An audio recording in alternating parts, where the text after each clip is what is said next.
Happy to see you all here. My intro will be very, very brief since we have a lot of content to cover in a short period of time.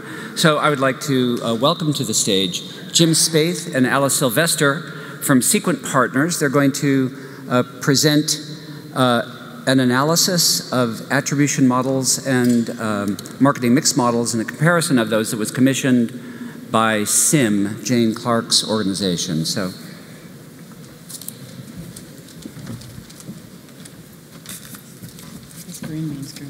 Thank you, Scott, and thank you especially for not taking too much time because you know the challenge here.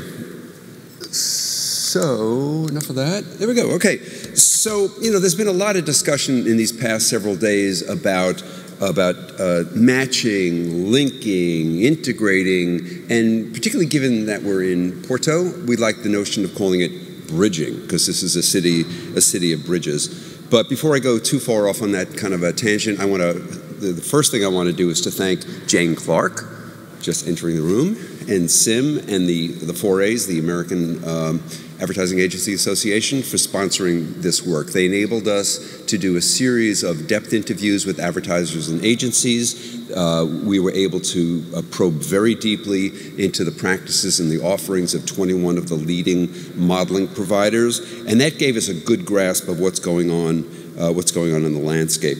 And just to kind of start, I should also say, this is very, very brief. If you want more detail, the full paper is available at sim-us.org, the SIM website. I'm sure you'll have no trouble finding it. So where we begin is with two very distinct and different practices for measuring marketing effectiveness. On one hand, kind of at the strategy level, the budget allocation level, there's market mix modeling. It's very macro, usually based on data at a market and a week level. On the other hand, just living in a completely isolated world was digital attribution, basically. We want to certainly go beyond that. And digital attribution was more tactical, quick, granular guidance, and it was using data at a household or a device or maybe one day a person's level, and at the actual transactions. So very, very different techniques, different data driving them, different purposes, and even different clients. And they didn't usually even speak to each other, so hence the need for a bridge. So we learned where things were going. And Alice, where are things going? Well, the very interesting thing about this is that everyone is so excited about attribution, about cross-channel attribution, about the future of ROI measurement. Why? Because it provides the currency of impact. We're way beyond just simply delivering impressions to people. We're into delivering impressions that really work, and you end up paying and bidding for those that only work. So that's the promise, and everyone is extremely excited about it. But, to get there, this bridge that we're building, it's from strategies to tactics. It's a very epic bridge with a huge promise. When you think about it, the results, the interpretation of the results and the way advertising works linked directly to DMPs and buying systems, it's just going to be fantastic, and it will result in smart and efficient buying all the way through across the entire media mix.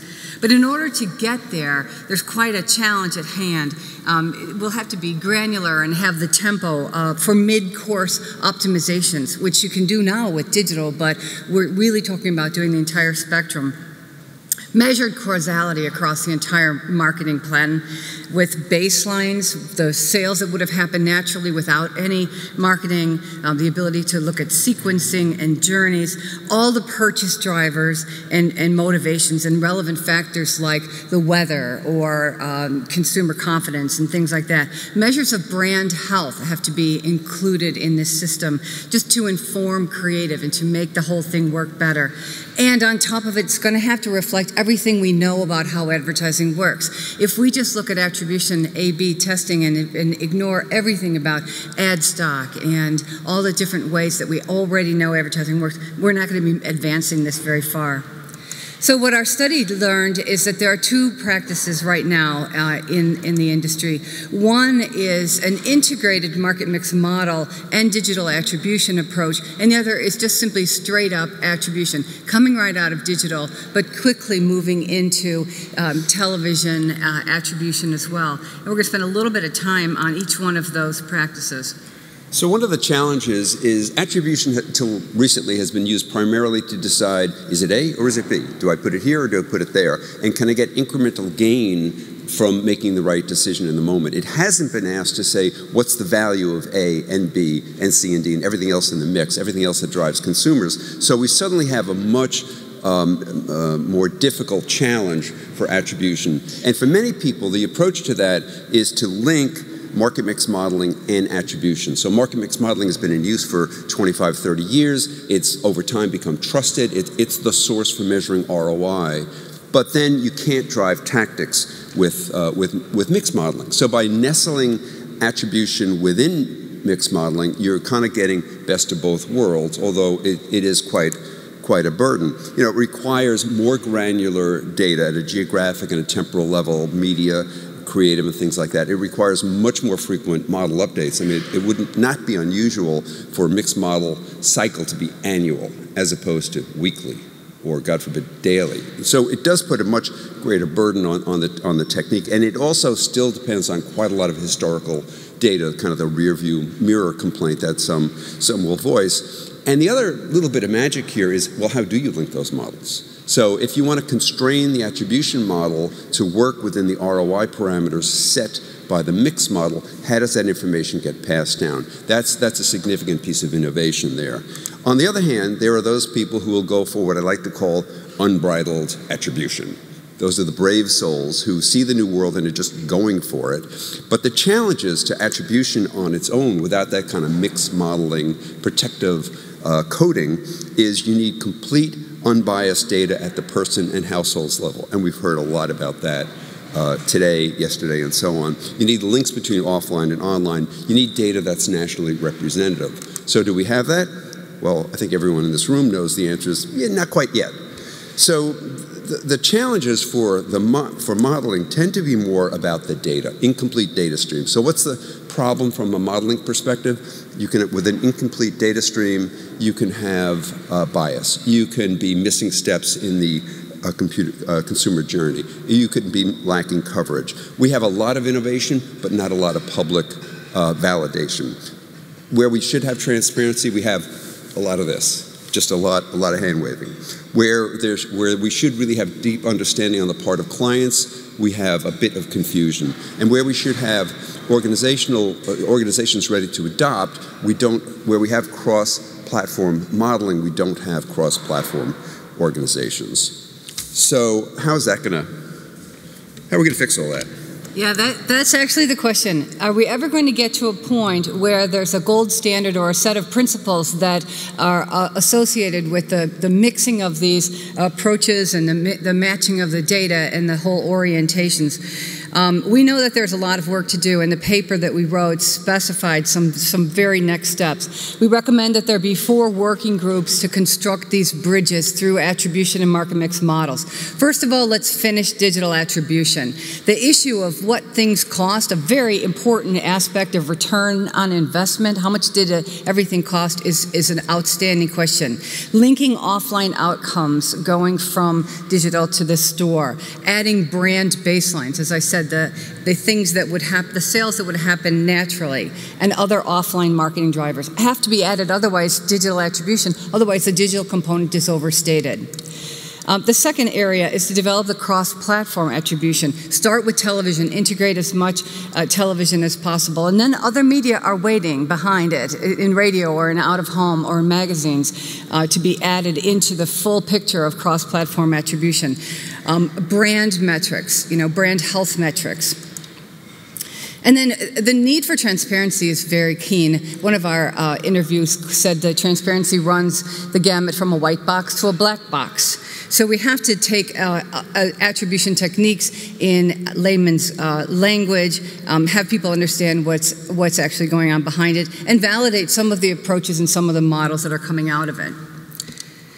And finally, we need smarter users and smarter organizations, training programs, establishing benchmarks. The big question is, how do you apply cross-platform insights from attribution in organizations that aren't intrinsically cross-platform? The silos and the gaps are so great organizationally that none of this will make any sense unless the organizations follow and really understand what's going on. So we know a couple things about building bridges. We know that it takes a really long time. It took 13 years to build the Brooklyn Bridge, 4 years to build the San Francisco Golden Gate Bridge. People have told us that we're in year 2 of a 5-year plan. So this is going to take a 5-year, and we're probably very much on path right now, asking the right questions, seeing what's happening right now, and advancing it. So thank you very much. 9 seconds left. Good job.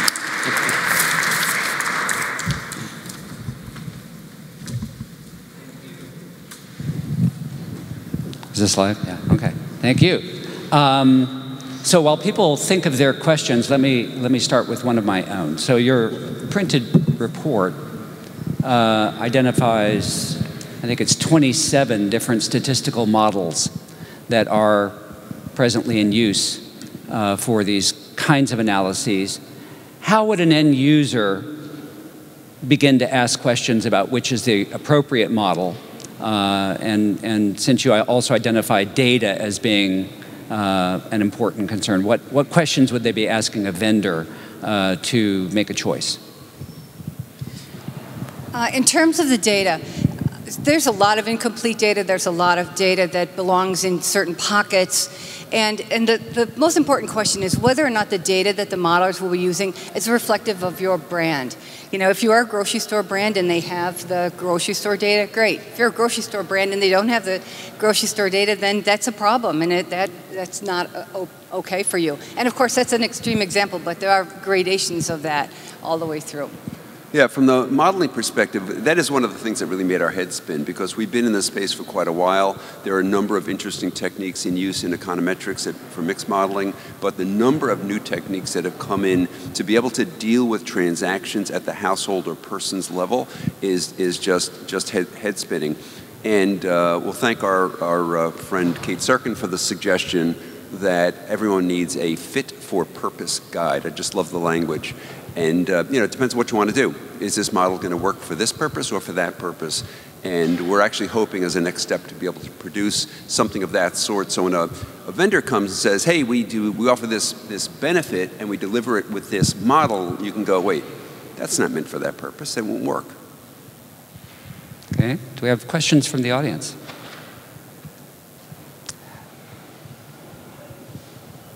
I have 2 here in the aisle.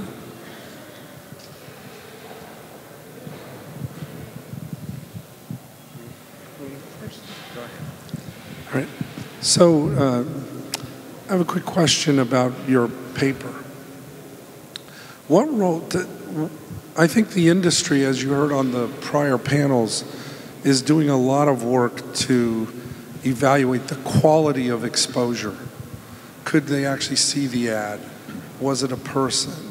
There's a lot of discussion about time and attention. What role does quality of exposure play in the work that you guys are doing in trying to, you know, go forward to ROI and cross-platform where exposures might be different qualitatively? George, you mean quality of the data or quality of the exposure? Of the exposure. Okay, good. Okay, so we've found in this study and in other studies that modelers tend to use the data that they're given, and that they don't always have a lot of insight into where that data comes from and whether or not it is, industry standard kind of development data. We know that people will model instead of with weight levels, they'll model with dollars. In attribution, people are not asking these questions, so there's an assumption that once the data comes through the system, that it is modelable and fine. Would you agree with me? I would. I would add something to that, though. No doubt. Which is, the model, if everything's right, okay, in best case situation, the model will measure the sales lift, let's say, of the impression. Now, if in that batch of impressions, it's, let's say, 30% invalid traffic, then the impact and the value of the medium is going to be discounted by that much, because, for obvious reasons. So it does really place a lot, I mean, it's the other side of the question, it does place a lot of burden, or not burden, a responsibility on the part of the media to make sure they're being counted correctly, because otherwise they're going to be valued incorrectly. Have another question back there? So in terms of building that bridge, what should be the first key part according to what you see? Is it maybe an education work and setting up proper expectations at first to properly build that bridge? And how does that change the talent that it's client-facing or decision-facing? Because the data, maybe the data lead, it's not facing the direct client decision. So how does that change the organizational structure as well? Well, actually, I heard about 2/3 of what you said, because it's kind of boomy in here. But were you asking about what first steps we would take in terms of building the bridge? Yeah, what will be your first step in terms of building that bridge? Yes. So as we said, step one is complete digital attribution, because it makes sense. Attribution is being used right now to drive digital decision making, and driving it. And again, we saw a lot of this over the past couple of days. When you get the targeting right, you can really lift the performance of the medium. And that's great. But what about not just reaching the right person, but reaching them, at the right moment with the right message, so that you literally lift their response? So that would be really worthwhile. And the barriers there are really all data barriers. As Alice said, you have to make sure the data suits your business. We don't live in a land of what you might call perfect data. I'm not sure we've had perfect data, but we had very acceptable data. Now it might be good for one kind of brand, might not be good for another kind of brand. So the first thing is to educate the users in terms of how to evaluate whether the data is up to the task. I would say that's one.